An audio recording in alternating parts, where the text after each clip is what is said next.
Magandang araw at ngayon mag-aaral ulit tayo ng salita ng ating Panginoon at continue natin yung series natin about the Redeemer God.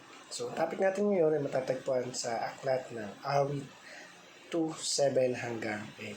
So, sabi dito, aking sasaysayin ang tungkol sa pasya. Sinabi ng Panginoon sa akin, ikaw ay aking anak, sa araw na ito ay pinanganak kita. Humingi ka sa akin at ibibigay ko sa iyo ang mga bansa na iyong mana. So, ito po ay pinamagatang ano ang prayer request ni Jesus. So, dito sa talatang ito, nangungusap ang ating nag-uusap ang ating Panginoong Diyos at si kanyang anak na si Jesus sa pamagitan ni David that time. So, pag-aaral natin yan ba yung mga katuruan na naisihayag dito. So, Psalm 2 is about the death and victory of King Jesus. So, itong Psalm 2 medyo malawak yung sakto nito pagdating doon sa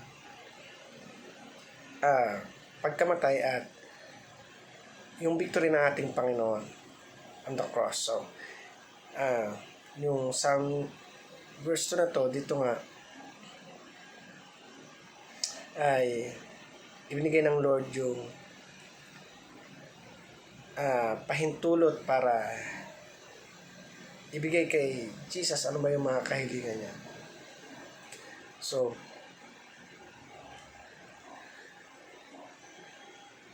yung victory ng ating Panginoong Jesus, ng ating dakilang Panginoong Jesus ay nahayag din dito at tuloy nga na ang nais ng ating Diyos ay magkaroon ng kaligtasan ng bawat isa sa atin. At kaya binigyan niya yung kanyang bugtong na anak. Pero sabi nga yung pagkamatay ng ating Panginoon is not a sign of defeat, kundi victory. Dahil sa kanya ay naligtas tayo at tinubos niya tayo sa ating mga kasalanan. Number 2, sabi dito, the Father offered Jesus all the nation as His possession. So, yun nga yun sa verse 8, sabi din dito, humingi ka sa akin at ibibigay ko sa iyo ang mga bansa ng iyong pinakamana. So dito hiningi na binigyan ng pagkakataon ng Diyos na humingi ang ating Panginoon Jesus ng kahit na ano. So, kung iniisip natin na talunan yung ating Panginoon dahil nung time na nandun siya na pinahihirapan ng mga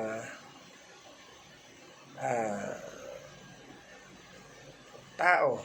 Kasi nga, the time na talagang nagkatawang tao yung ating Panginoon at namuhay na parang normal din na tao. Pero, dahil nga sa anak sa ating Panginoon, marami yung usig, marami yung nakalaban natin Panginoon hanggang dumating na talagang in-offer ng Panginoon ng kanyang bugtong na anak para lang maligtas tayo. Pero huwag nating isipin na ang Diyos, ang Panginoon Jesus natin ay talunan sapagkat isang anak ng ating Panginoon, hari siya ng mga hari siya. Naghahari siya dito sa sanlibutan. At lahat ng bagay na ginagawa natin ay hiyag sa ating Panginoon. At kaya din, yung mga tao na nangutya ay talagang kung iisipin natin ay tama ba na nangyari yun sa ating Panginoon Susan? Pinahirapan siya, pinako siya, at binilad siya hanggang sa siya ay mamatay. So, kung isipin natin, paano nangyari yun? Ay makapangyarihan nga yung ating Panginoon. Pero dahil nga ito dun sa katuparan ng kaligtasan ng bawat isa sa atin. Katuparan ng salita ng ating Panginoon. Ang pag-aalay ng kanyang bugtong na anak para lang ikaw, tayo lahat ay maligtas.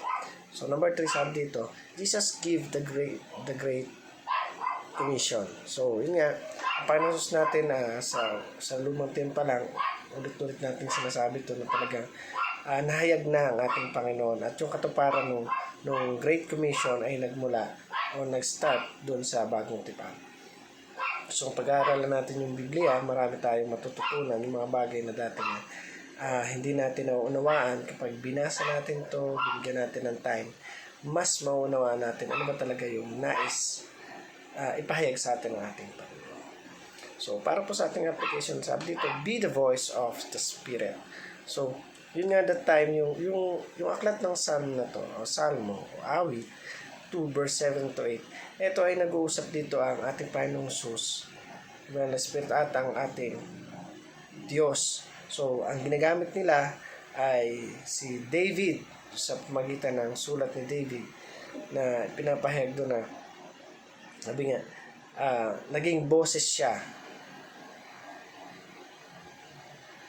ng yung kanya sinulat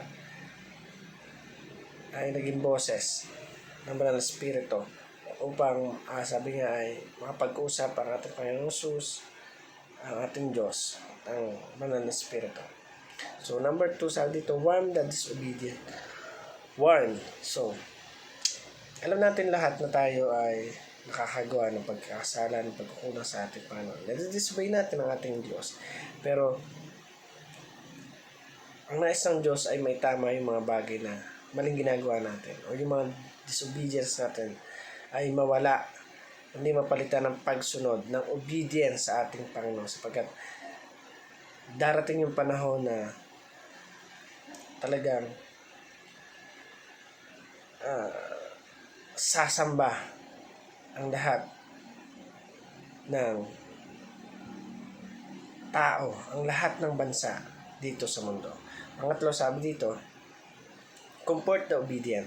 So, comfort natin yung obedience, not disobedience, sapagkat yung obedience natin sa ating Panginoon, ang nais ng Diyos ay magpasakop, magbigay tayo at maglaan ng araw, ng buhay, ng oras sa ating Panginoon upang pag-aralin yung kanyang salita, magkaroon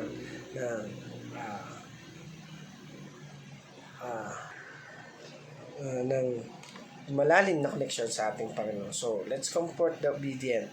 Patuloy tayo na magpasakop, magbigay ng kaluguran sa ating Panginoon sapagkat darating yung time na talagang marami tayong mararanasang mga pagsubok sa buhay, marami tayong kakaharapin na pagsubok sa buhay. Pero patuloy natin na patuloy tayo na mag-obey sa ating Panginoon upang yung biyaya at habag ng ating Panginoon ay patuloy nating maranasan. So again, ano ba yung mga nais mong ipanalangin sa ating Panginoon? Ano ba yung mga gusto mong mangyari sa buhay mo, sa buhay ng mga mahal mo sa buhay. So again, thank you for watching this video. I hope you learned something and God bless you.